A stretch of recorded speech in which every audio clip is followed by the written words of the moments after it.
এবার আমরা কোয়েশ্চেন 1টা দেখে নেব।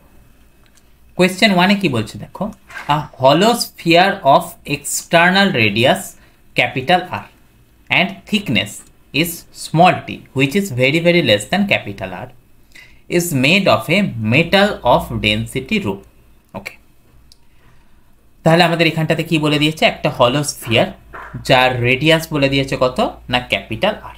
তাহলে এই নিয়ে নাও হলো স্ফিয়ার যার রেডিয়াস বলে দেওয়া আছে কত ক্যাপিটাল আর, আর তার থিকনেস বলে দেওয়া আছে কত না স্মল টি, সেটা আবার কি বলে দেওয়া আছে which is very very less than capital R. আর কি বলে দেওয়া আছে, যে মেটালটার কথা বলে দেওয়া আছে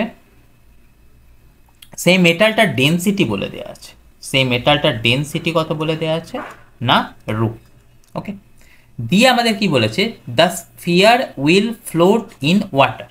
আচ্ছা, তাহলে এবারে আমাদের জানতে চাইছে এই যে স্ফিয়ারটা আছে সেটা জলে কখন ফ্লোট করবে।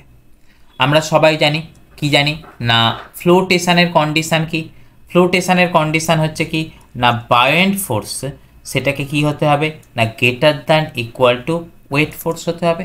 কার ওয়েট ফোর্স না স্ফিয়ারের ওয়েট ফোর্স হতে হবে। বায়োয়েন্ট ফোর্স মানে আমরা কত শিখেছি না ভি রো এল জি, সেটাকে কি হতে হবে তাহলে greater than equal to M G, both side থেকে জি জি আউট। এখানেতে ডেন্সিটি অফ লিকুইড বলতে কি এখানেতে ওয়াটার, তাহলে ওয়াটারের ডেন্সিটি কত, ওয়াটারের ডেন্সিটিকে আমরা সেটাকে 1 হিসাবেতেই ট্রিট করে নিই। তো যদি আমরা সেটাকে 1 হিসাবে ট্রিট করে নিই তাহলে আমাদের এখান থেকে কি চলে আসছে, V should be greater than equal to M. V মানে কার ভলিউম না স্ফিয়ারটার ভলিউম। স্ফিয়ারটা কি, স্ফিয়ারের ভলিউম আমরা সবাই জানি 4/3 পাই আর কিউব।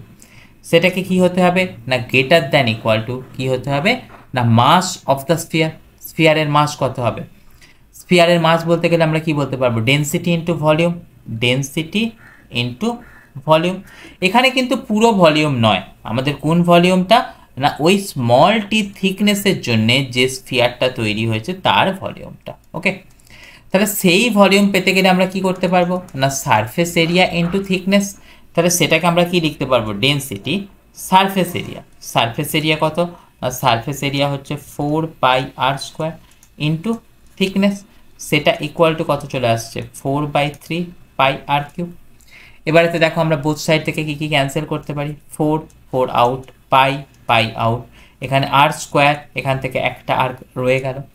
তাহলে সেখান থেকে আমরা কি দেখে নিতে পারছি r/3 is greater than equal to rho into thickness, বা thickness is less than equal to আমরা কত বলে দিতে পারবো না r/3 ইন্টু রো।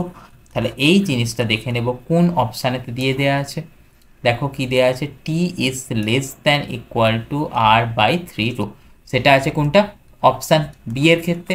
তাই আমাদের কোয়েশ্চেন নাম্বার 1 যেটা কিনা অপশান অ্যান্সার এসে যাবে হবে বি, রাইট।